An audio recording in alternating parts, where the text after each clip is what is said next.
I honestly don't get why Mad Hatter was there. Don't get me wrong, he's not necessarily a weak villain and he's pretty tough. But he really didn't do anything.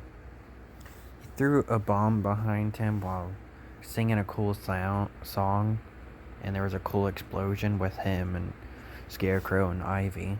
But he did nothing. They didn't even mention him at one point. There was one point where they were Sophia was talking to Falcone about the people he's working with, and she just doesn't mention him. She goes Scarecrow and Poison Ivy.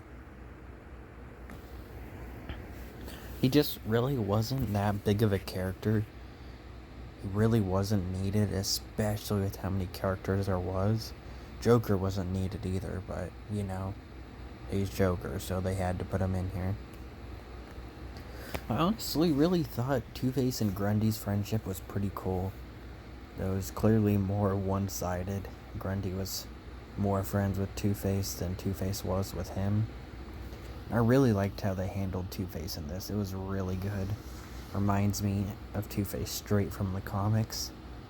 And I'm glad they actually did his origin story from the comics. The one thing I didn't like about Two-Face, though, was they took so long to show us the coin with one face crossed out. They took way too long for that. I will also say I didn't really care for the whole. They tried to make Poison Ivy seem like a big deal. She was at Alberto Falcone's funeral, and we see her take control of Batman.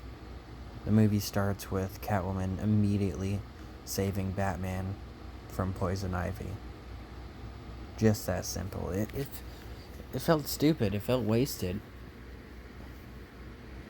And what else? I did like that each villain actually did do stuff in this movie besides Mad Hatter.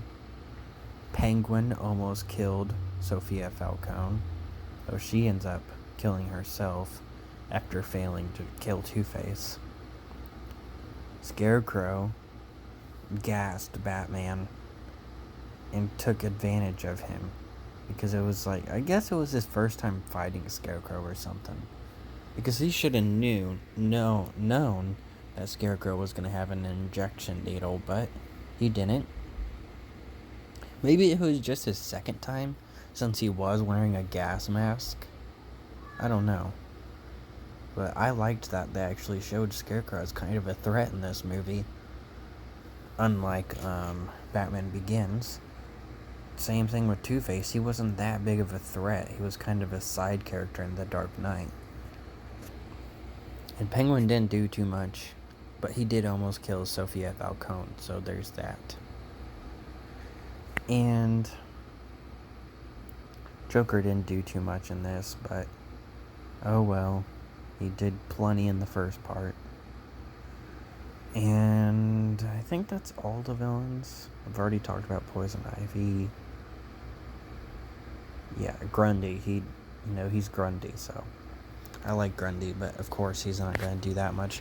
Though he was actually important because he blocked a bunch of the characters from getting shot during the shootout, so there was that. Anyway, I really enjoyed this movie. It was very good. Though I didn't care for the ending. It just felt like a very weird end-credit scene anyway. Like, the end-credit scene is just Flash and Green Arrow show up at Batman's house, and Alfred thought they were trick-or-treaters at first. Until, he opened the door, and he's like, oh, it's for you, Batman. Okay, why was that an end-credit scene? But yeah, it was alright. I really enjoyed this movie, and once again, I wasn't really bored. Though I wish they would have introduced Two-Face a little bit earlier. Though we did get a lot of Two-Face, they still should have introduced him a little bit earlier. And I also thought the killing of Maroni was so stupid. They postponed Carmine Falcone's for quite a while to give you a good impact during his death.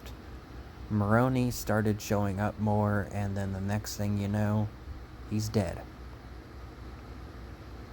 So I thought that was kind of stupid. And I also thought it was stupid that Batman's kind of like, hey, if you don't kill people anymore, you're free to go. Like, what? But yeah, it was a good movie.